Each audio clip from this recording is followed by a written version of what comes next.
You are now tuned to BS3 Network.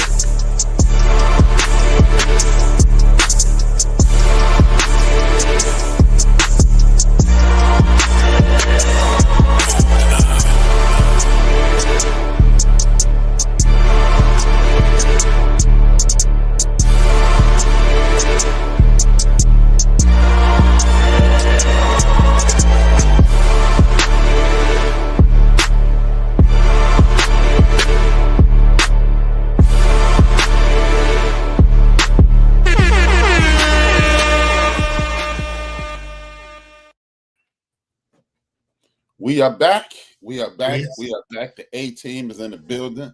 As usual, you know what it is. It's Monday. It is BS3 Network. Monday, the Fourcast.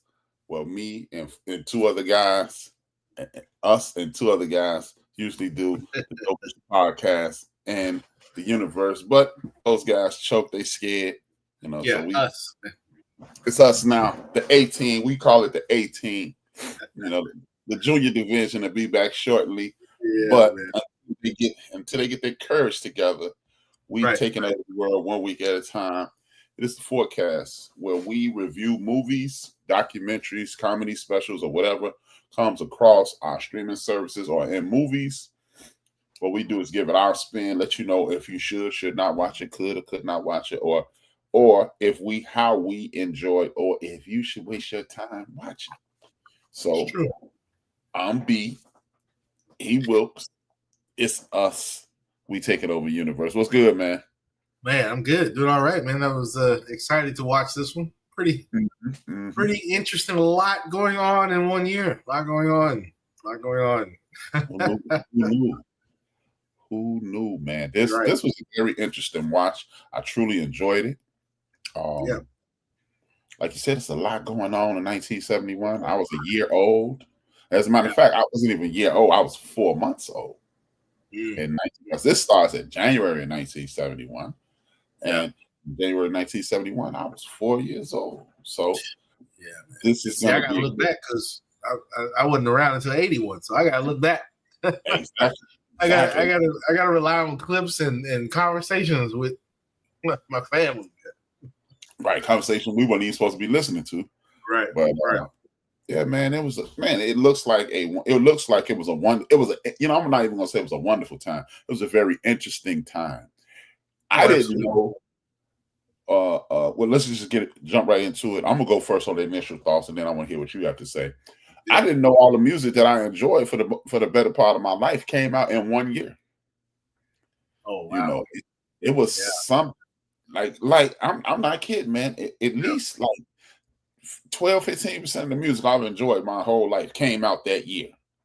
And go ahead.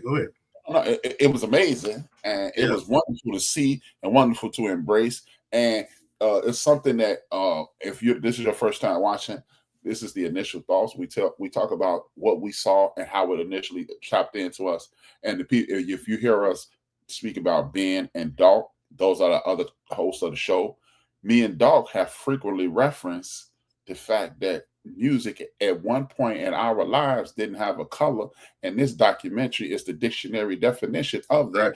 I never saw those people perform. I've never even considered who was performing the song. I was just enjoying it. So what were your thoughts, especially being a decade, you coming into the world, the universe, a decade later? What are your thoughts on what you saw? Like he said, it was crazy. I mean, some of the juggernaut artists that are so significant. And I can't remember who. Somebody made a comment saying, it was nothing for you to have an album from one of your favorite artists and turn around and another one's dropping. It's like, man, I got to go get that out. I got to go down to the record store, man. I got to go get this. So. Yeah, it was amazing to see so many big artists, and just off the heels of, maybe not just off, but then the Beatles had just broke up, and the fight with Frazier in New York, and then the war, the 30-year war was going on, and there's a lot going on. It's a lot going on, man. But to see so many artists and like what, and I'm going to even say to see so many artists and to see so much pushback against the machine. It's just like, look, man, you don't want to hear what we got to say, then we're going to put it in our music. Then all of a sudden, rock stars started getting spied on and followed around and touring and like, hey, man, what you doing writing about this? It was like the people are raising up through music, but the government's like, nah, man, we can't have them coming together, man. We can't have you out here talking about what we're trying to do over there in Vietnam. We can't have you speaking against that. So yeah, man, busy 1971. Busy. Man, and the sad part is this is the part that's kind of scary about this entire situation. We're repeating that right now. Absolutely. The same thing right now. Me and my wife watched, she watched maybe 2 episodes with me, but I wanted her to see the stark differences like K-State and right now. Like, and somebody made a comment saying we're just a gunshot away from K-State. And sure enough, you watch this and I'm just like, oh boy. I was like, who knows, man? Yeah, man. It's a sad situation. It's a sad commentary that here we are 50 years later. 54 years later, 54 years later, and we're dealing with the exact same thing. We got war. That a part of the same war going on, the Gaza thing that was going on then. Absolutely. We got other chaotic situations going on throughout the world. You got this racial unrest going on throughout the world. One of the episodes, you see my man David Bodie. We'll get into that later on. This is why the episode I did of my show today, I don't do live programming anymore unless I do an interview. I pre-record it, and then the episode will come out tomorrow. And this is exactly what I say we must study our past, because everybody and their mother always talking about they're after us. You can tell because of this.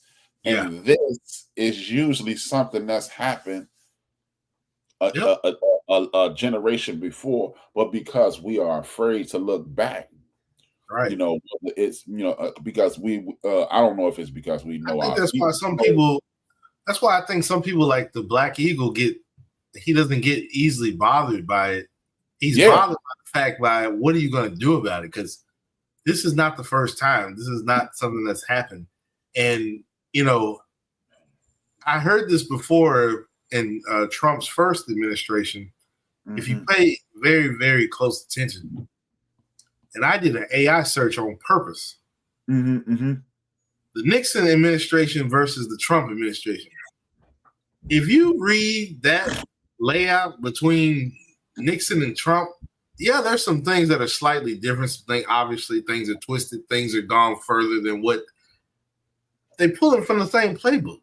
They pulling from. They just a little bit more bold about it now, man. They just pulling. They don't even care. They telling you what they're doing. And they dare you to say something about it, man. It's like they coming out right now. We're like, hey, man, this is what you get. And it's crazy when I read that, and I was just like, yep, back at the Nixon playbook, just a little bit more full throttle. A little bit more wide open. And what the real sad part is this. It's the Nixon playbook. And then if you want to go back even further, it's the German playbook, right? Oh, yeah. But the thing is, it was more difficult to do back then. You had to be overt or you had to be covert. You had to be covert with your actions because it was a more in tune populace. Right. And again, something else I spoke about. We've allowed technology to make us mentally lazy, which would in turn make us physically lazy, and then which in turn will make us emotionally lazy. And they have definitely banked on it. They keep you as ignorant as possible. One of the reasons now they can do whatever they want with even back then, like I told my wife while we were watching it, they were trying to control the media then. If you can control the media now, you can control the narrative, man. It's like the people gonna rise up and speak against that. That's what they don't want. It was just like, but you want to try to keep us in the dark, but it's like then you get upset and then turn around and try to weaponize a word like woke, and I'm like, excuse me, the 60s and 70s, especially obviously 1971, very woke. Woke. Maybe in beds. Come on, woke. It was insomniacs. Yeah, you got John Kerry up there talking. I'm gonna say, man. Why are we over there, man? a young John Kerry at that. A young John Kerry. and you know, it's just like it's insane. It's chaotic. It's it's a situation to where as what we're gonna do is we're gonna grab y'all by the neck, we're gonna choke y'all out, and y'all don't even have an option in this. Y'all don't have a choice in what we're doing. We're gonna do what we want to do, when we want to do it, and how we want to do it. And it's insane, man. Yeah. And I came up and, you know, after the show, I want to expose the idea. I talked to a former guest of mine, and I gave him an idea, and hopefully he runs with it because he seemed to enjoy it. But it's just, it was inspired by this, because this is why the art was taken out of public schools.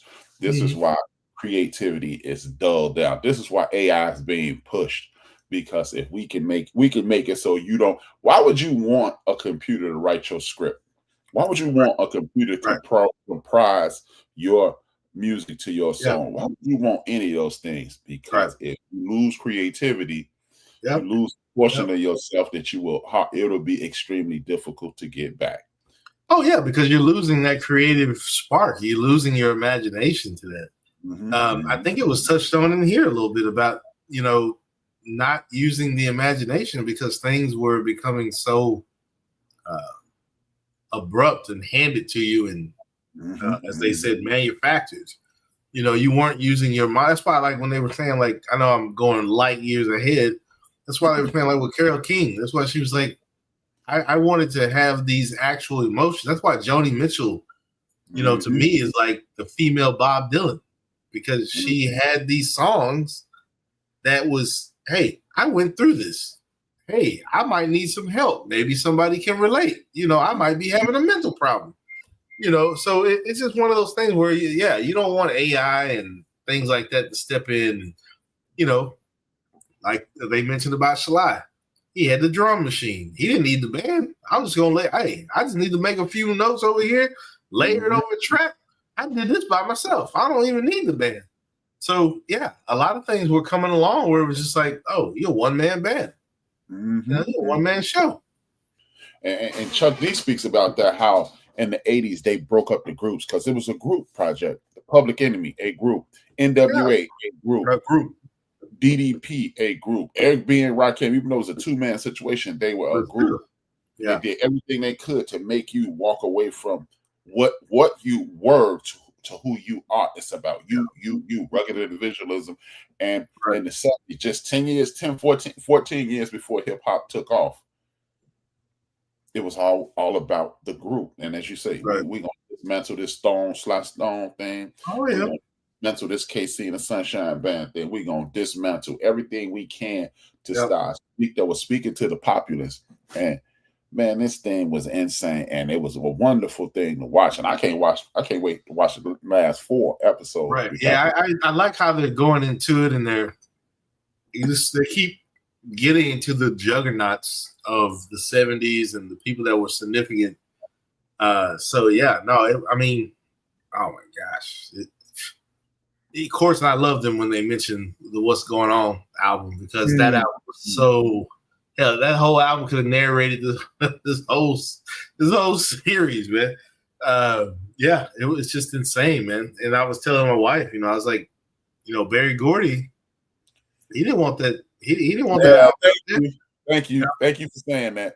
Yeah, and I'm glad they put it. I'm glad they. I'm like, Mark, I was like, he didn't want that album out there. I was like, and I'm glad they said. I'm glad they have him on tape talking about. I don't know about that, man. But, you know, What's Going On album, huge. I remember when I first heard that, I think I was just, my dad had it, well, he didn't have it on vinyl, but he had it on CD. And I don't know if I was just in high school. I had never heard anything else before that. I heard stuff on the radio, but to hear an actual Marvin, I mean, it's not a true album, it's on CD, but to hear that album on CD, man, I was hooked, man. I was like, man, this album is hot. I was like, this is great. And now, like I said, I was a freshman in high school. I think it was the first time I had actually listened to a Marvin Gaye album CD. But I was like, man, this is it. Yeah, I was like, this is nice. LP. LP. LP. Yeah, the LP. Yeah. As a matter of fact, I think I have What's Going On vinyl downstairs because I have a record player. I think I have What's Going On downstairs on vinyl. That shows you were raised right. You didn't say you have a turntable, you got a record player. Yeah. Got a record player downstairs, man. Turntables for DJs. That's exactly. Yeah, a record player, man. Not a turntable, man. Yeah. We ain't scratching, man. Yeah, we ain't scratching nothing. We ain't scratching. The thing that's funny that we're a decade apart simply because when that what's going on. Speaking of what's going to start, let's just take that what's going on because that's where they started with the What's Going On album. They said that What's Going On album was the fire that sparked this musical revolution. Absolutely. I was raised on that. Marvin Gaye is my dad died 4 months before I was born. So 8 months before this revolution started, Marvin Gaye is my mother's favorite artist. So I'm learning things about my mother even to this day. When I listen, when I'm thinking about my mother, even like I'm driving somewhere. Yeah. I'm like on my way leaving here tonight. I'm going to have a couple beers with my man Stacy. I'm on my way to Stacy, the man cave. He already got the brew. Gonna get some pizza. On my way there, I'm jumping in the ride and I'm playing Marvin Gaye. And one time I was listening to If I Should Die Tonight. And I remember me and my mom would dance together. She would let me stand on her feet. Just listening to that. And one night, about 4 years ago, I'm listening. I'm on my way somewhere because that's my drive. Got myself music. I'm on my way somewhere, and I was like, "Oh my God, this song made her think about my father." Because anytime that song played at home, she hey, dance with me, and I was like, and so now I'm understanding who my mother is more. I even have a playlist on my phone called My Mother's Vibe, and it connects me with my mother. So. Yeah, like you were saying, hey, I was in high school when I heard this. I was probably in the womb when I heard that. Yeah, I remember when we lived at 1209 South Racine. That's the very first place we ever had. I can remember with my mom listening to this music. I can remember when we lived 3526. Oh, absolutely. And see, as a young kid, I missed that because, I didn't really hear Marvin Gaye What's Going On until I was in high school. But remember, like I said last week, if we were still having a family reunion to this day, it would be the 44th anniversary of that family reunion because I always kind of took pride in the fact that, I'm the same age as a family reunion. Well, guess what? At that family reunion, they playing Bloodstone. They playing Aretha Franklin. They playing Michael Jackson. They playing Earth, Wind, and Fire. They playing the Jackson 5. They playing Marvin Gaye. They playing Shaka Khan. But guess what? At that time, I didn't realize who those artists were. But as I was growing up, oh man, this is old Al Green. I know. I was raised around that music. And then when I got around my other cousins, hey, I knew Kool Moe Dee. I was learning that hip hop music. I was getting into that. The Beastie Boys. And getting into the Disorderlies, the Fat Boys, whatever. Boys. Hey, so I had that down the middle. Prince, Zap. The Time. I was like a pinball. Because there was so much music. The youngsters that was coming up. They listening to the new wave. Old school. They over here listening to the Gap Band. Parliament. I got it all. So my head is definitely a windmill of music, man. and just think about the last group you named, Parliament. That's a revolutionary statement right there. We're fighting against the system. It's just, man, this is when music meant something. It wasn't just about entertaining. It was about a message. It was a message. Chuck D and Public Enemy have an album called "Music and Our Message," and this is what I was raised on, and this is what you were indoctrinated into. And I believe, absolutely, with the advent of the metaphoric algorithm or the playlist that we get, that's what cut it off. When I know in the FCC bill that was passed by was that not Adam, Adam Colin Powell's son, 1994, when he did away with the FCC, that destroyed what me and you consider family reunion music.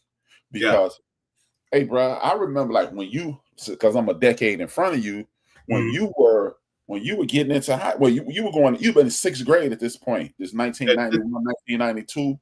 Yeah, because I got to high school about 95, 96. Right. So during that time, we still were oblivious, even though we could see artists. We still wasn't considering it black music, white music, black music, white music, because Smells Like Teen Spirit was hot. No matter what it was hot, man. Oh, I like it. And see, so I'm apology right there. So when to you at that time, but when I was growing up, they were trying to label it alternative music, alternative rock, grunge. Well, Nirvana was considered grunge. Then you had, of course, then they started. What's the one I had it on the tip of my tongue? Gangster rap. Then they were trying to separate rap from gangster rap. I mean, they were trying to put things in places, and I'm just like, yeah, I heard that growing up a lot. But I can imagine from my mom's standpoint, your standpoint, Doc's standpoint, my mom's 62. If I asked my mom, she'd be like, oh, yeah, we know Captain and Tennille was. We didn't. Yeah. Hey, man. Hey, man, you better watch out. And that's what I'm talking about, man.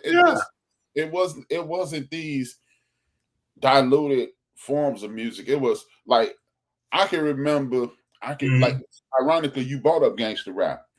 Gangster rap shook up the world. Rap shook up the world. And I remember my mother saying, that's going to be gone in a few years. And when NWA came out, they scared a lot of people. That was up. That was ill work. I remember sitting around with the homies, with the guys, because we were aspiring at that time. Yeah. And it was like, man, that's cold. We never said they're glorifying gang banging. You know, we literally caught it. We were like, man, do you hear what's going on in LA? Right. It wasn't about, oh man, no. You were focused on the message that they were bringing. Exactly. Like just like Rage Against the Machine. Rage Against the Machine was, it sounds great. Oh, this sounds great in the Matrix. But wow, what is the irony of the Rage Against the Machine in the Matrix raging against the machine? Thank you. I remember, man, listening to it going, man, it's just like Chicago. They got the same problems. Yeah, man. And you start calling it gangster rap. We were like, yeah, that's what I was like. Mary Tales, man. What are you trying to say, man? No, ain't no gang. Like, stop, man. It's they got a message. They're rapping about what they see and what's happening. LA riot, Watts, like what's going on, man? They still rapping about police brutality. Yeah, Marvin Gaye was thinking about that. Trigger happy cut policing. He was thinking about that back in. I mean, come on, man. Man. Hey, but then let's transition to something I believe every few years they do this purposely. They weaponize drugs. I refuse to believe these young men and these young women who are saying enough just stumbled upon freebase. And then 15 years later, they just stumbled upon freebase and called it crack cocaine. You're right. Here's the interesting thing about that. You took the pharmaceutical world and turned it upside down, turned it on its head. Mm-hmm. If coke and opium and heroin, whatever, if they were probably studied and used properly, half of this shit would probably die down. But then they were like, "Oh, we got a miracle drug." No, stop. But you took it and you're abusing it. Mm-hmm. And you're making now it's like, well, I'm gonna just make money and get you hooked on it. But guess what? You're giving me the raw form of it. If it was used in slight doses, in small doses, and monitored, you'd probably have people out here off some shit. You'd probably have some diseases taken care of, but you don't want to do that. You don't want to study illegal drugs. You listen to Karen Hunter. Oh yes. Oh yes. It's this gentleman. He's a PhD. He's been doing research on what you said for the last 30 years. He is an active heroin user. I'm telling you, if it's used in small doses, right? If it's used in small doses, and you know that, well, we can't use it in this form because it's in its rawest form. It's in its strongest form. Mm-hmm. But if we can incorporate a certain gram or ounce, and I mean, look, they playing games, man. They just don't found a way how to like, well, we'll keep this over here. We'll keep that illegal. We'll jail you for that. We'll raid your houses for that. Oh, you got rich off of that? Yeah, because you think this is man-made? This is from the earth. These are substances from the earth that you're making these from. So if you can compile that together to be a bad influence, imagine if you compiled it to do the right thing. Mm-hmm. Mm-hmm. But yeah, they don't want to hear that talk. They don't want to hear that talk. They don't. Because it's not beneficial to them. Because that's why if you're not using it in a weaponized form, this is just an opinion. I would love to hear your response to it.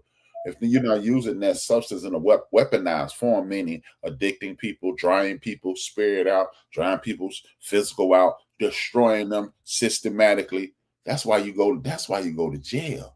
Because if it ever stopped, if you stopped and slowed down and say, wait a minute, what about this? Because it's just human nature to question what is the deal. Maybe, and again, I'm through talking about this. Maybe, just maybe, that's why so many of these people who sold this substance end up addicted to it, because they're going, well, wait a minute, what's to it? Because I've never tried any heavy drug of that nature.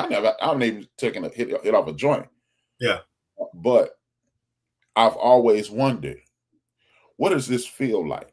If it's control, it got people destroying themselves. So where is the ecstasy, metaphorically speaking? Where's that pleasure point in your mind and spirit to make you want to do this again and again? And I've spoken with someone, and then I'm done. I've spoken with my man Chris, who used to be addicted to heroin. And he said, hey, man, let me tell you something about heroin. He said, man, you can see your mama get hit by a bus after taking a hit of heroin, and it wouldn't even affect you emotionally. He said, that's how good you feel. It's got you so, yeah. And to me, heroin, I think, is a one chance drug, because sometimes you'll get it. Yeah, you're out of here. You're done. You could potentially get that one chance. Yes, but sir. Once again, I feel like I said, and like you were kind of touching on, imagine if these drugs that you're calling illegal, if they were used in just tiny, tiny doses. See, the thing is, they don't want to have the conversation. They want to automatically say, oh, no, that's bad. Oh, no, that's illegal. No, because if it's used, even if it's tested in small amounts and dose, who knows what you've helped somebody get over or got over, or you don't have to rely on that anymore. Now, the problem is, like I said, you have to try to use it in very, very small doses, because obviously if you're using it in a free form, it's addictive. It'll destroy you.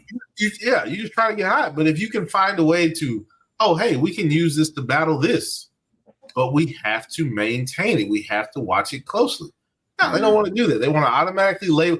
It was something I was watching. I don't know if it was the history of cocaine, or it was something on. This was years ago, and me and my wife, we were living in Garland, which is probably maybe 15, 20 minutes from here with no traffic. But there was something she was watching, and I think it was called The History of Cocaine or something like that. But how they twisted it, and like, oh, well, we gave black people cocaine in Coke and a soda. That's why that you hear that conversation come up. Oh, well, this is how black people were acting on Coke. No. Because when you were giving it to the white people in that era, as they stated it, they were the ones that were strung out, going crazy, and getting hooked on it. You tried to put it, oh, well, we did. So you've been researching it anyway. You've already done trial runs and tests.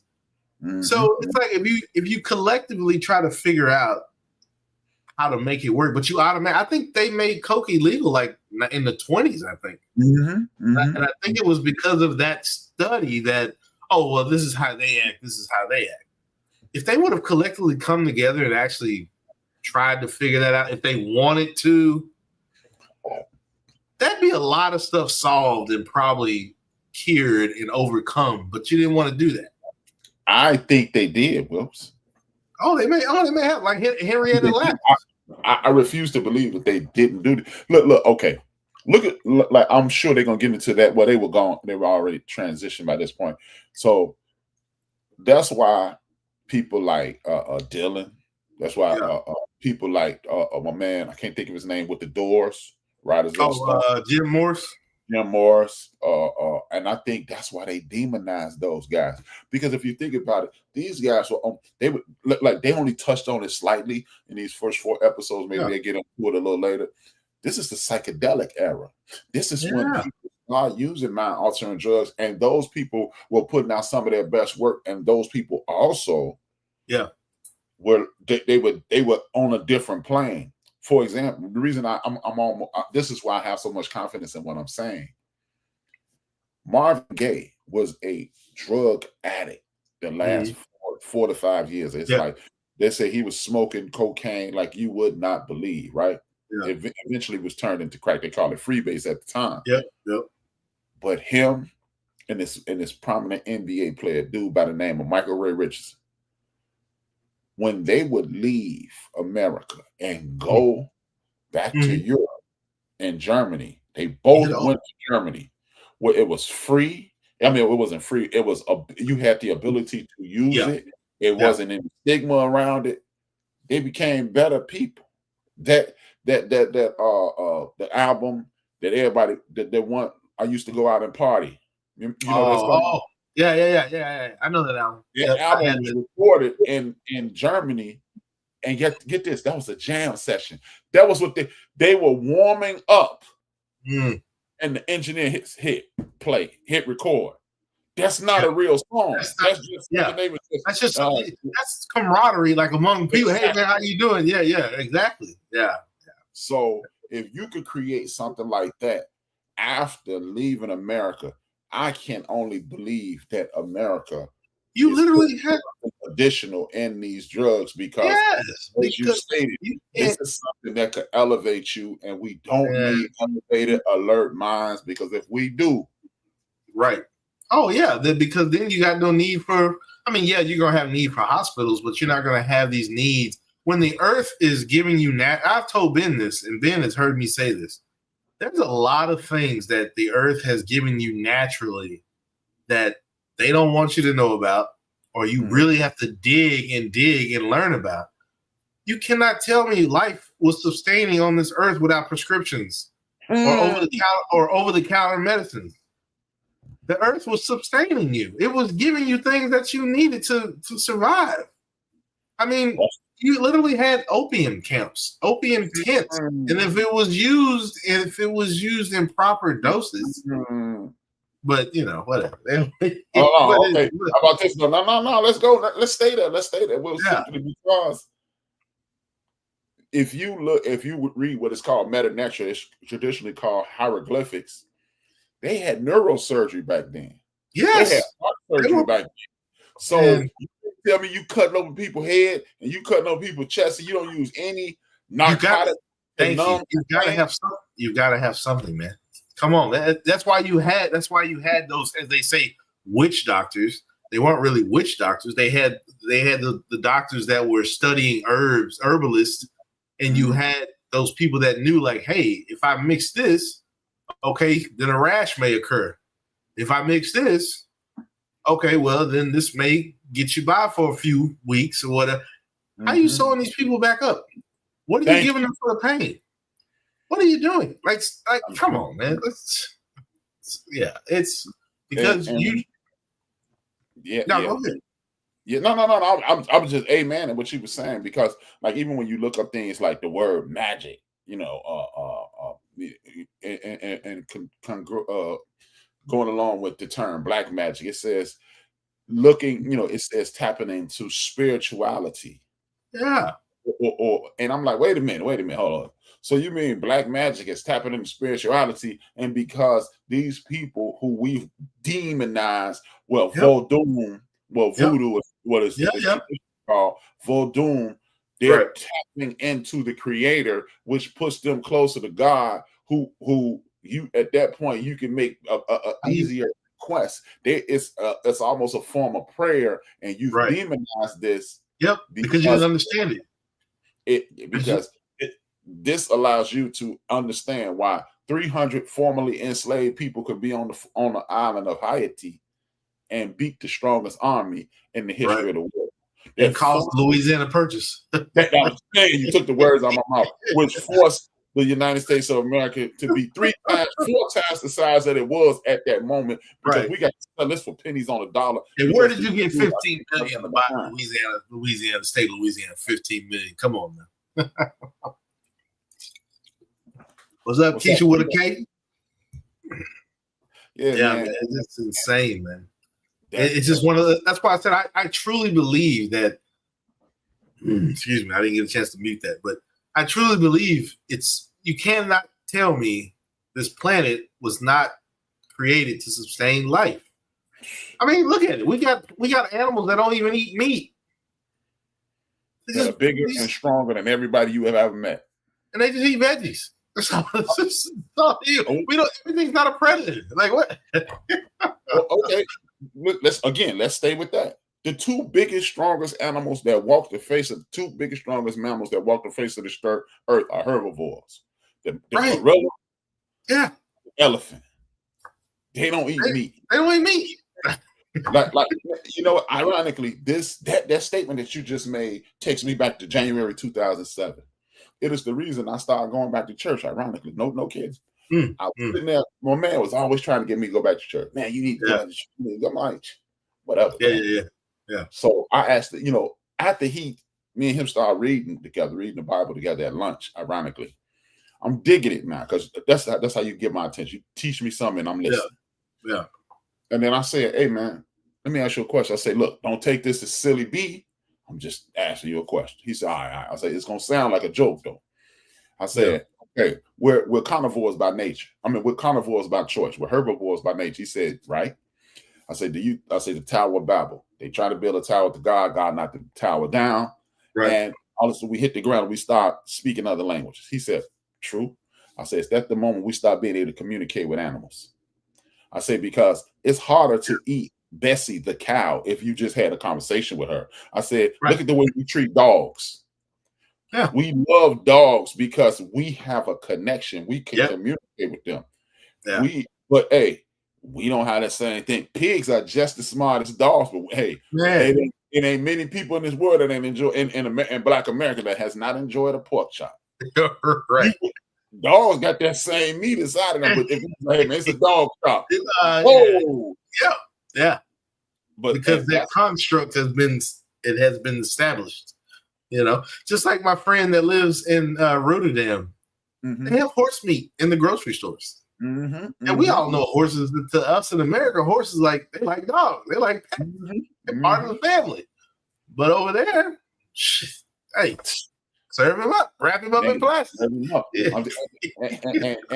And I mean, it's just certain things that we eat when you watch the Nature Channel and things of that nature. This ties back into this docuseries. This is what these people were talking about. These people were talking about sustaining the earth. These people were talking about peace, happiness. These people were talking about stop the violence. Way before it was cool to be woke. Way before it was cool to want to do these things. These people were thinking about it. They were talking about being your own. David Bowie, as you watch this, David Bowie showed up in America with a purse and a dress with long hair. With long hair, bro. And then it created another personality, Ziggy Stardust. This dude created it. And then what people don't realize is David Bowie saw the mistreatment of Black America and said, hey, y'all love me this much? Well, I'm over here. Yeah. He's got an interview. He's got an interview about it. He got an interview. Like, look, I'm a megastar. Y'all gave me a star, and I'm gonna use my power to defeat y'all. And they've been mad at him ever since. I don't care what nobody says. I mean, even with Charles Manson, if you got an interview with Charles Manson talking about, oh, you took them out of their kingdom, they were gods when you had them in the jungle, but then when you brought them over here, you tried to teach them to walk like you, tried to teach them to talk like you, but when they were in their element, they were gods. You didn't know how to handle that.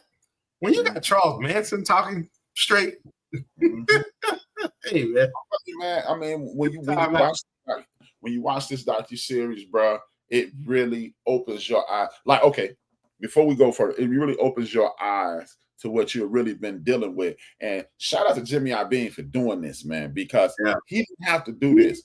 You know what's funny? One of the biggest cripplers in our community is sickle cell. You know the tenets of malaria fight off sickle cell?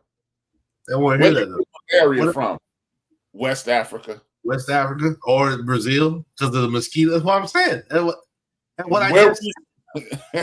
What we call home, these things, the tenets of these illnesses are naturally, as you stated, the earth is naturally balancing your sickle cell anemia away with this germ that happens to heal you. You mean it? So, hey, like Dr. Phil, you mean to tell me the all creator of heaven and earth made a planet that wasn't going to sustain life? Like, okay. What? I mean, what? Agriculture has been around for thousands of years. Hundreds of thousands of years. Being an herbalist and your teeth designed to grind herbs, plants, not tear into meat and flesh, but you do it, whatever. I get it, whatever. I ain't knocking nobody. But the point is, I'm trying to say is, you can't tell me where this earth wasn't sustained from sicknesses, disease, growth, healing. I mean, even from to the point of like the first actual herbal drink. It was meant to help with something. You can't tell me just, hey, well, here you go. We're gonna put you out there. Fend for yourself, figure it out. Look. This is how strong the truth is. Whether you want to call it, we can call it the Bible, we can call it the Word of God. I'm just gonna call it the truth. Yeah. And the people, and the Bible, the people who constructed the people who God inspired to write the Bible, put these little passages in because they knew wickedness was on, because the Creator knew wickedness was on the way and would try to reconstruct it. It says in Genesis, everything that's on the earth will help you sustain. And it also says, I think it's in Deuteronomy, when it speaks about no matter how much you subtract or add to the word of God, it's still the same. It's still the same. Hey, it's gonna be the truth. So and then it forces, and I know in Deuteronomy, it mentions Deuteronomy, I think it's 11. It mentions, it might be whatever. I know it's the 11th chapter, whichever book it's in. It mentions that the truth will always be the truth, no matter how much you subtract, add, or divide. You subtract that, you can't get around it. And then it goes on to say this. It says, when you are living in the truth, God will expose the truth to you no matter what. So y'all set up and rewrote this thing and reconstructed and tried to make sense of it, and you left the truth in, and just like the word says, you're forced to tell me what's going on because I'm walking in truth, I'm walking in faith, and I'm walking. Or in other words, for those that don't get down with reading the scripture, as my cousin would say, when you know the truth, they can't bullshit you. Shout out to my cousin. You know the truth, they can't bullshit you, bro. Yeah, but man, that's what I'm saying, man. It's like sitting around here pretending, lying to ourselves, BSing ourselves, playing with ourselves, and don't realize, hey, man, this is what time it is. And absolutely. Music and entertainment, whether the two forms of entertainment. For example, look at if the earth wasn't designed to sustain and obtain, we wouldn't have the grains and the nuts that we have. Look at coffee beans. Coffee beans probably have been around now. Coffee ain't tasted the same, but that's a significant bean that they need it when they wake up. They need it when they at work. It's a diuretic. Yeah, it's a diuretic. Hell, it's so crazy. You got a damn, I can't think of, you have a rodent right now that is pooping coffee beans, and you're collecting the secretion, the bean from this rodent and making one of the most popular coffees with it. And I think it's an Asian rodent. I can't think of the name of it right now. It escapes me. But apparently, if this rodent knows that, hey, there's some health benefits here, you know, to the smallest thing to the largest thing. Even the sea with the whales and the mammal, you cannot tell me this planet is not designed to sustain life. It's how you take it and form it and put it out there. And look, watch this. This is how you know man and the canine are meant to be friends. Now, because you being a dog lover, you being a person with those animals in your home, right. All you have to do is put something near a dog. A dog will eat your hand if you put enough barbecue sauce on it. Absolutely. You know? But guess what? If it ain't good, the dog walks up to it, looks at you like, take your chance if you like. Thank you. Exactly. And I mean, we're not out there on the biggest pier or bridge feeding whales. Hell, here's some whale food. The hell is whale food? Exactly. Stop, man. I mean, the Lord knows He knows every piece of hair on your head, every blade of grass. He knows. If it's one of those things where it's like He didn't put you on this planet, you know, and there's no life to sustain it. So these things that they have labeled evil and bad, okay, but you didn't take those things and study those things. You didn't take one person, 3 people, a nation may have abused that thing. But but you don't want to take the time, round it up. But like you said, HRap, you think they may have, which I don't doubt it.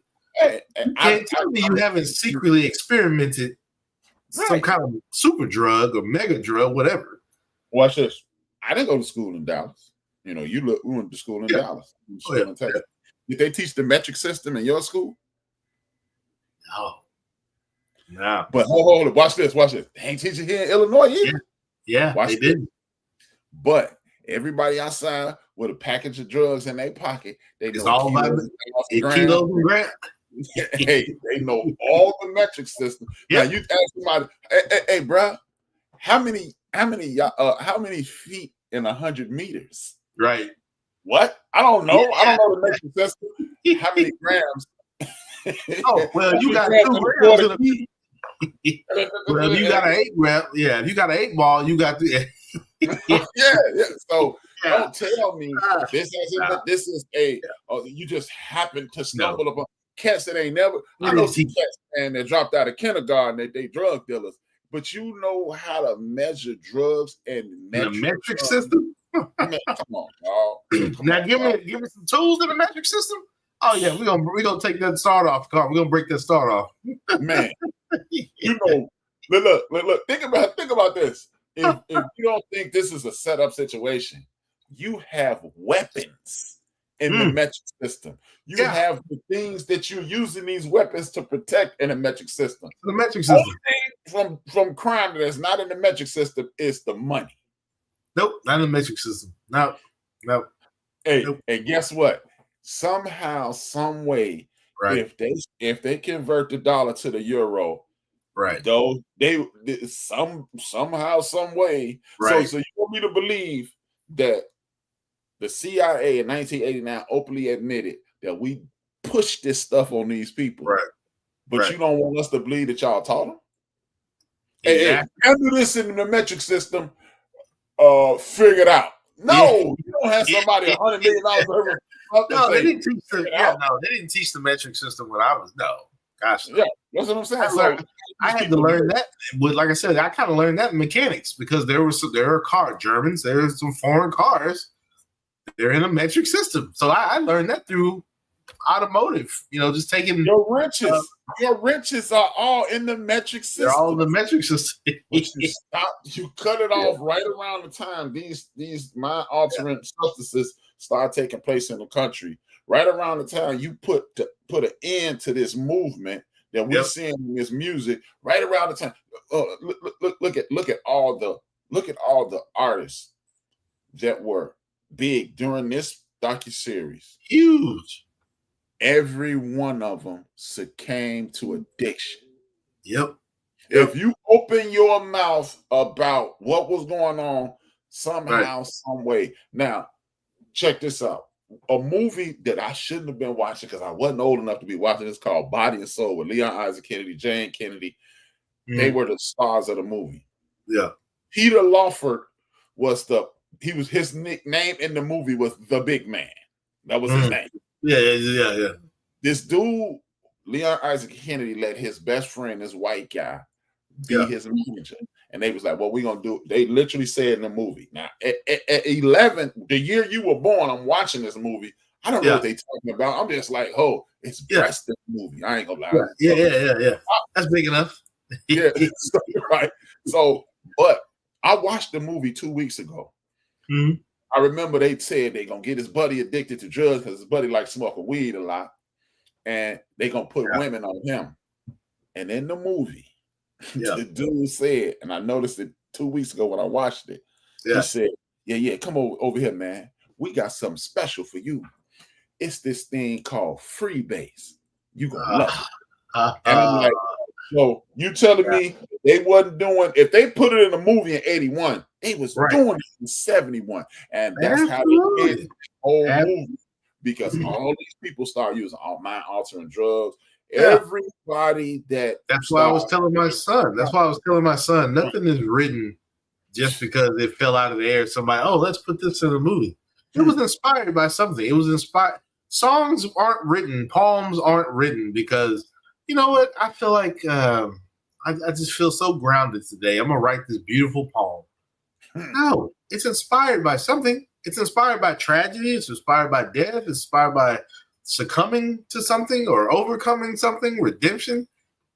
Stop. If they put freebase in this movie in 1981, obviously somebody was doing it. Hey, man, I tell you what, if you drop the dime on where they meeting, you know, we'll do you a little favor and we'll send you on the way, you know. Mm-hmm. Yeah, you know, it's like, stop, man. So 71 was heavy. And honestly, when I was watching this, I was like, man, I bet they doing hella drugs, bro. I bet they doing hella drugs. Pure hella drugs. Yeah, buddy, because it was insane. I'm watching this and I'm going, all these people became drug addicts. Look, I understand. And here's the other thing we're forgetting. These people are in their 20s, 30s. Not even 30. None of these people are 30. None of these people are 25, right? That's what I said, not even 30. It was like, whoa, what? Because, like they said, Nixon was like, oh, the young people are just stupid. They don't understand what's going on. Oh, no, they understand what's going on. They understand clearly what's going on. You're out of touch with what's going on with them. Mm-hmm. That's the thing. You know, so watch this. Who's being demonized today? The young people again. Oh, the young people, absolutely. They're the worst people in the world again. Right. Look at them, wilding out. Look at them. Oh yeah, absolutely. It's gonna always fall to the young people because the young people are naive. They don't get it. You know, it's gonna go over their head. They too, like you said, like we said earlier, you're too busy in likes and posting and social media and TikTok. So we just gonna sell this right over your head. Mm-hmm. Just like what they did to us. Mm-hmm. Mm-hmm. You know, we're gonna keep it out of mainstream music. We're gonna keep it out of reach. We're gonna try to sell this over your head. Mm-hmm. You didn't get it. Anything to keep society off his feet. Anything to keep it off his feet if you're not paying attention. Mm-hmm. And for those that have Gil Scott, you can't tune in and cop out. You don't get to tune in and cop out. Hey, boy. Yeah, man. And that's what I'm saying, man. When you watch this docuseries, man, we got up to 4 on here, but it shows you it shows you what's going on, sparked this movement. You got the record people going, no, I want to do this, I want to do this, I want to do this. Yeah. Then when he set it off, it was like a ripple effect. Oh yeah, the album became a soundtrack for the first episode. It was a soundtrack, not John Lennon, not the Beatles, even though he was in it. But Marvin Gaye, what's going on? They even played songs and showed snippets. They were showing snippets as he was singing. So, trigger happy police. They showing police going down the street. Shooting at people, chasing people through Kent State. You got young men talking about, I don't even know why I'm here in Vietnam. I don't know what am I doing here? The draft and how we fight for liberties over here. Right. When I can't even get you to stand up for me at home. Man. Come on, man.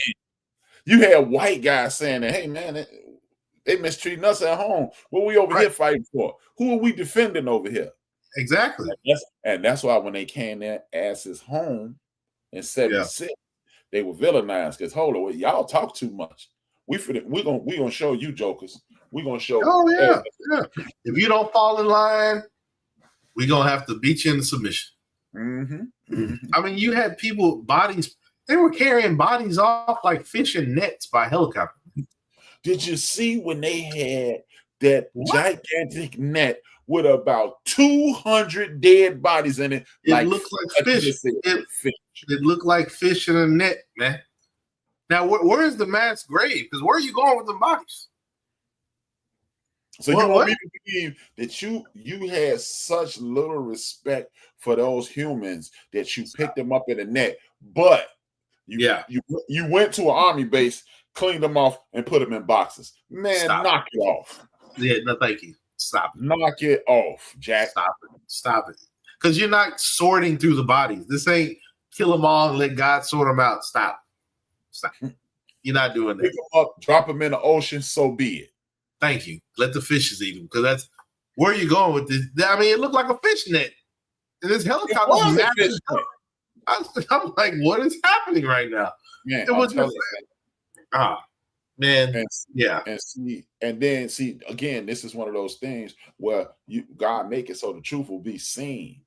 Right. It's up to you to go look though, because a lot of people may not watch this because they think, man, because if you're watching this, you might get to, like, if you're a brother watching this from the hood, hey man, I thought this was gonna be about Marvin Gaye, all these white people, and no, we wasn't. Right. We had, see, even the people who put it together, they even tried to push the black-white thing, but they ended the free love, and that was it was some trash. Nah, y'all ended the free love thing. Because the free love thing is exactly what Sly Stone was talking about. Exactly what the Beatles were talking about. Yeah, exactly. Beatles were inspired by Marvin Gaye. What do you mean we were separate? Hey, thank you. That's what I'm saying. The album became the anthem for the first episode. They played the album through the entire first episode. Exactly. They weren't, like I said, they didn't pick Neil Diamond. They didn't pick James Taylor. They didn't have Aretha Franklin. They didn't. It was Marvin Gaye. What's going on? Was narrating the first episode. It was like, but that album, I'm telling you, when I first heard that album, man, I was like, because all I had heard was, and I'm. This is from my experience of listening when we had a jazz radio station here in Dallas. All you heard was Sexual Healing. Yeah, that's all you heard. You swear Marvin Gaye only made Sexual Healing, which I realized, yes, I knew he had other music, but to actually listen to a CD of his, well, I want to say album, but LP, whatever. Album, man. It's an album, whether it's in a CD form, tape form, whatever. Yeah. So to listen to that album for the first time and being a young freshman in high school, I was like, whoa. This is, man, I can't tell you how many times I played that, because by that time my dad had got me a car. I was a freshman, but I was going into sophomore year. So my dad had got me a car by that time. Had a detachable face radio, obviously. Oh yeah. That damn thing lived. About that. Yeah, exactly. Yeah. When JVC was the shit. Yeah, when JVC, everybody wanted the JV and the Kenwood, but yeah, exactly. So yeah, when that CD lived in my car because it was just like, wow. Because like I said, the jazz station, all I got was sexual healing. Come on, man. Marvin Gaye got 1,000, million, 100,000. He got songs. So when I heard this, what's going on, I was just like, whoa. It's like, yeah, this is crazy. This is insane. But because I had older people that were still alive when I was growing up, I could easily relate to what he was talking about because I had heard them talk about it. So it wasn't a lot of stuff that went over my head because I was like, oh, I've heard the old heads sit around and talk like this. It's 3 songs that I would recommend anybody to listen to from Marvin Gaye. Flying High in the Friendly Sky. Oh, man. Trouble, Man. Yeah. This one song called Anger. It's on the Hear My Dear album. People overlook that Hear My Dear. Hear My Dear, that's the last album, wasn't it? Hear My Dear. Sexual Healing was the last album. Hear My Dear was the album he wrote to divorce Mary Gordon's sister, and he gave her the residuals. If you listen to that whole Hear My Dear album, but the song Anger, Trouble Man, Flying High on the Friendly Sky. Oh yeah. As a matter of fact, Flying High in the Friendly Sky is what got me hooked on What's Going On album. Ooh, man, this song is too. I kid you not. I would, even though Marvin Gaye's a juggernaut, I would skip songs just to listen to Flying High in the Friendly Sky. Like, man, this is crazy. And you know who else got a song like that? The Temptations around the same time. They got a song. I'm sure I've heard it. Cloud 9. Oh yeah, I'm doing fine. On Cloud 9. People don't realize that's a drug song, man. It is. That's what I'm. Here's the funny thing: when music was written then, it was the thing to put a quick gospel song toward the end of the album or in the middle, but everything else was gonna be, hey, this is how I'm living, but I know who the creator is. He understands that I'm not perfect, but I'm gonna put a tribute to the one that created and gave me this ability. I remember albums, the Commodores. I remember albums having songs referencing, hey, we did this, we partied like this, we got down like this, but let me take it back to the house. Let me give some reverence to the creator. That was when I OJ did it every album. When I went through vinyls, and I'm talking like when they were DJing at the family reunion doing. There were gospel songs. There were songs referencing, oh, hey, we did this, but wait a minute, hold on, let's bring it back. Because we got to give thanks to God. He gave us this ability to do this. I'm gonna drop some love to the one and only creator on that. That was big. That was big. That was gigantic. If your album didn't have a song referencing Christ in some form or fashion, yeah, you're bum. You're bum. Yeah, you worthless. Look. Yeah. Just to help the people to understand this how powerful this music is. Everybody know the song with Public Enemy, Fight the Power, right? Oh, yeah. But 99% of the people in the world, even people my age and your age, don't realize that's an Isley Brothers song. That's an Isley Brother remix. Yeah, we got to fight. The first song I ever heard somebody curse on the radio. Just to show you the G to them. They cursing on the radio in 1975 from all this bullshit going down. You got to fight the power. Anthony, what's good? Man, what's going on? Yeah, all this bullshit going down. I remember them playing that on the radio. All this bullshit going, and I'm like, okay. Excuse me. I was like, did they really say that? And then now that I got the music, I'm like, oh yeah, they said that. HRap, we haven't even talked about Teddy Pendergrass, Harold Marvin in the Blue Jay. Harold Marvin in the Blue Note. Yeah. He talking about, even the president talking about leaving. He gonna leave us here and all this. Man. And that's 72. Bad luck. What you got? It's what you got. Man. Yeah. Man. Talking about even the president gonna leave us here in all this mess. I'm telling you, man. Man. And it's the signs of the times. Hey, and look. 18 years later, did Prince make that song? Signs of the times. Sign of the times. Come on, man. That's why I was telling my wife, and she was kind of like, "Yeah, that's just ridiculous." I was like, "Yes," because they want to take something and try to weaponize it and push it down your throat like it's unhealthy. But I'm like, the earth has been woke. What are you talking about? It's been woke. So you trying to take this word and weaponize it and make people crazy? Hey, like I told my wife, I said, let me see your playlist. I was like, that's what you do. Next time somebody say, oh, they just being woke, let me see your playlist. Let me see your playlist. Because if I see anybody in there like Bob Dylan or The Doors, Pink Floyd, Fly Stone, Sly Stone. Is that Led Zeppelin in the White Room? No, that's oh gosh. I can't think of the name. Cream. Okay. Cream. Yeah, with what's his name? Slowhand. They nicknamed Slowhand, but Eric Clapton. Eric Clapton. Yeah. But still, they talking about crack then because that's how you got high. You went in a dark room with dark curtains and got blasted. Again, they do not want. That's what I said. They do not want you to know that, like, hey, you're not giving me what I need. I'm gonna get what I need. Hey, by any means necessary. But there's a clip that popped up in my YouTube, and forgive me, I cannot think of her name to this day. But she's talking about how the young people is saying, if I can't have it, you can't have it. On your Sanchez. Yeah, and I'm gonna tear it down because I can't get it. You can't get it. Sanchez, man. Yeah. And people, hey, for the record, Sonny Sanchez, black as the ace of spades, but she's yes, yes, yes.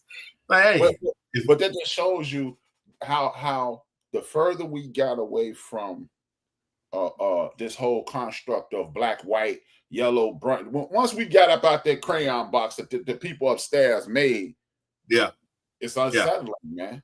And what I would say, like I say on my show all the time, we need to just jump up out the box, don't say anything, and watch them burn to hell, because they will burn to hell if you just them. Because they already know. Because they know if the power, like I said, like Angela Davis said, power to the people. The power is to the people. And they know if the people come together, rise up, excuse me, it's over for you. Marie Antoinette. Right. Rap. Perfect example of, we sick of this. Cut up damn head or put on the pipe. That's what happens when people mess with us. Right. The pinnacle. Yeah, because they already know. I mean, Fred Hampton. Man, I was just about to say, you pull it up. You pull up the video of Fred Hampton. What he say? Yellow power to the yellow people. Right. He said, brown power to the Latino people, white power to the white people, black power to the black people, all power to the people. Power. Yeah, that's what I'm saying. Now he got red, he got hillbillies. They call him hillbillies in the room. He got the young lords in the room. He got bigots in the room. He got bigots in the room. He got Asians in the room. He's like, look, man, we sick of these people. Y'all better kill him tonight. Yeah, get him out of there because he's trying to unify somebody. Excuse me. Honestly, and what I learned tonight, not tonight, but when I watched it over the weekend, I didn't know they were watching John Lennon like that. Yeah. I didn't know they were watching John Lennon like that. That's new to me. Look, hey, bruh, that's what, we finna get into the conspiratorial side of the conversation, but don't tell me somebody really loved him that much that they went and stood out in front of him. How you know where he lived, man? Thank you. How you get that address? How you get the address? Because it ain't like you could Google it. Also, you're one of the lucrative hotels. You went through this thick ass phone book. At that time, nah. How do you know? I didn't know. Honestly, that was the first time I learned something new. I didn't know they were on him like that. I didn't know they were on him like that. Hey, if you ask me, that's why old Paul said, "Man, this is too heavy for me." Hey, but I'm out, man. I'm out, man. Oh, I'm sure. In some form or fashion. In some form or fashion. Hey, you notice, George has disappeared. Yeah. John was murdered. Paul's still here, but Paul ain't made nothing but pop music since. It was just the wings. He ain't made nothing else. Ain't no Rage Against the Machine. Ain't no we got to tear the wall down. I'm rocking with Michael Jackson. Hey, I'm finna be I'm not saying. I got a song with Kanye and Rihanna. I was like that. Look, I'm a musician. That's what Paul has consistently said since about 75. Like you said, ever since the Wings. Yeah. Nah, man. No, hell no. No, man. I ain't saying you can't tell me that fan was that obsessed with that man. He knew where he was staying, man. Stop. Yeah, one of the most lucrative apartment condo. Stop. Bro. Stop, man. Yeah. You just knew exactly what this man was, man. Stop. Oh, okay. Let's say you did stalk him that much. Okay, cool. Because it wasn't weirded out, and you was walking the streets freely. Okay, cool. Yeah. You got that much time on your hands to shoot him? Come on, son. Come on. Like Ed Lover. Come on, son. Come on, son. Stop. Pause, man. Right. And and then on top of that, you done seen him a few times trying to feel him out. You let him go the first time because it was too many people around. You let him make it. Then all of a sudden, the next time you see him, he by himself. Pop. Come on, man. Stop. Right. So hold. You waiting to kill somebody till they get by themselves. So now you a hitman.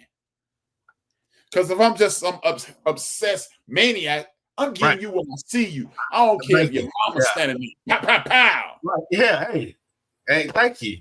So you stalking the man? You a hitman now, man. Yeah. You waiting till he by himself, man? Come on, bro.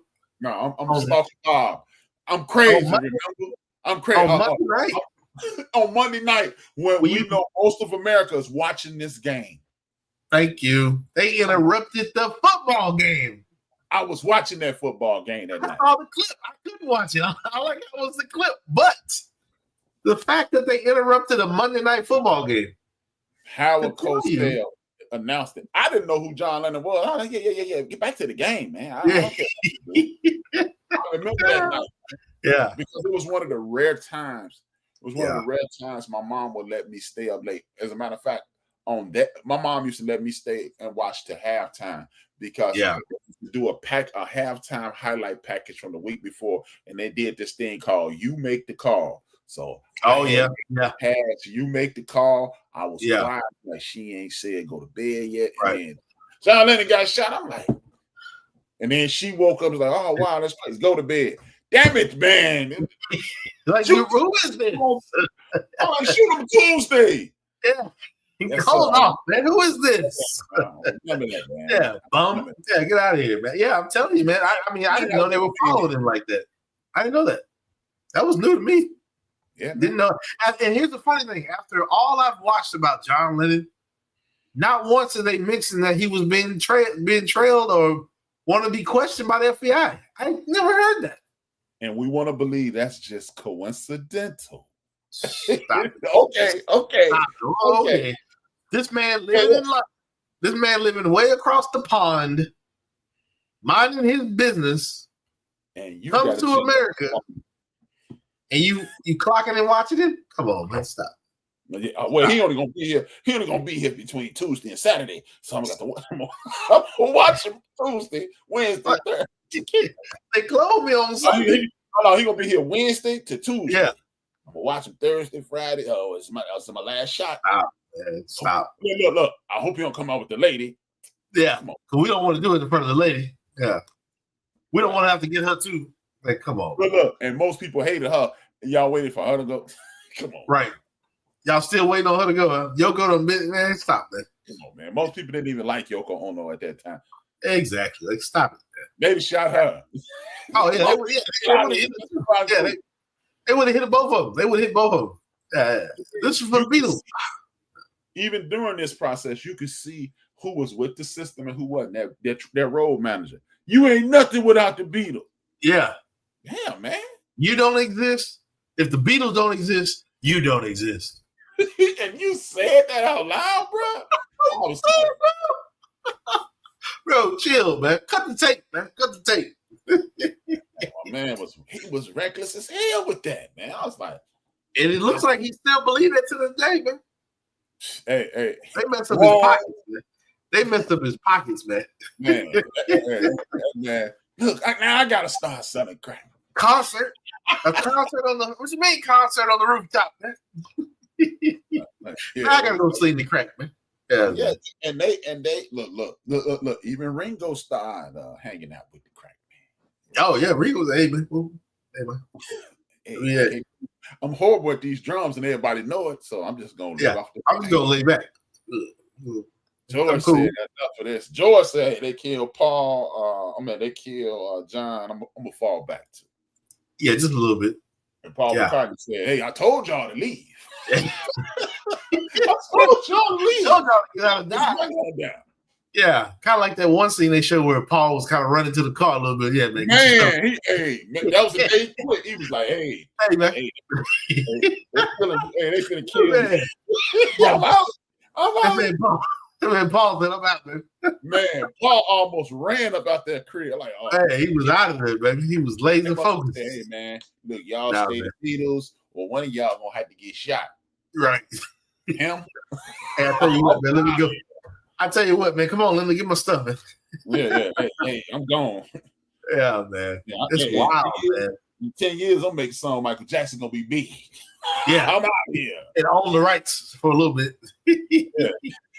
Yeah, own the rights to the originals. Yeah, man. Yeah, man. But with that being said, you know what, man, this was a lot of fun. This show was a lot of fun because this documentary was even better than the fun we having in this conversation because it opens your eyes to a whole nother world. Yeah, I didn't know. I learned some stuff, man. Yeah, I did too, man. This is why documentaries should be made. Yeah. If you ask me, this is why documentaries should be made because you get to know the inside scoop, and you get to know what I appreciate about the creator of this documentary. They said a lot of things without saying a lot of things. Yeah. Because once again, it's like a superhero movie. We know how Spider-Man became Spider-Man. We don't have to keep reintroducing. He got bit by a radioactive spider. Right. You don't have to keep doing it with Aunt May and Uncle whatever his name is. And, we ain't got to do all that. We know he live in Queens. Get on with the we know all that mess, man. We know we don't need to see Uncle Ben get shot. Yeah, Uncle Ben get shot one more time. Yeah, man. We already know. Stop. Let's get on to the Spider-Man. Right. That's what they jumped right in, 10 fingers, 10 toes in. They introduced us to Alice Cooper. They showed you how the psychedelics coming in. And you know what? You know what the good thing is about this? This is the rare time in my life that I stopped at 4. I did stop because I when I got through with 4, I didn't even start 5. I just immediately stopped because I didn't want to keep going and peak into So it really, even with the Alice Cooper thing, it was like even he was kind of like, I was just doing a gig on the stage, but like you said, the audience could not decipher that. Oh man, there's a message in what he's doing. But to Alice Cooper, he's like, man, I'm just going along with it, man. I'm just being goofy. Hey, y'all gonna let me get $1 million for this? Okay, I'm gonna do it. Okay, cool. Yeah, I'll swing a watch back and forth, hypnotize the crowd, whatever, man. Yeah. Y'all dumb enough to believe it. Go ahead, but if you stop and listen. That's the beauty. That's the pervading message. If you stop and listen, you will hear it. Right. If you just hear it, it may be indirect. And to Alice Cooper, it might be indirect. Alice Cooper just trying to go backstage and get off the stage. I'm done. Yeah. Wow. To somebody else, like you said, that may be a message. He didn't realize that indirectly it turns something on for some people. Oh, what did I tap into? Oh, okay. Right. He was like, look. I think he was disgusted with the system, therefore he didn't really want a part of it. So he just played the role. He was like, okay, I just get paid then. Right. Yeah. But with that being said, man, we see y'all next week. And this is a great watch on Apple TV. We're gonna do the last 4 next week. Hope the B team might be back next week. We don't know. Yeah. We really need them.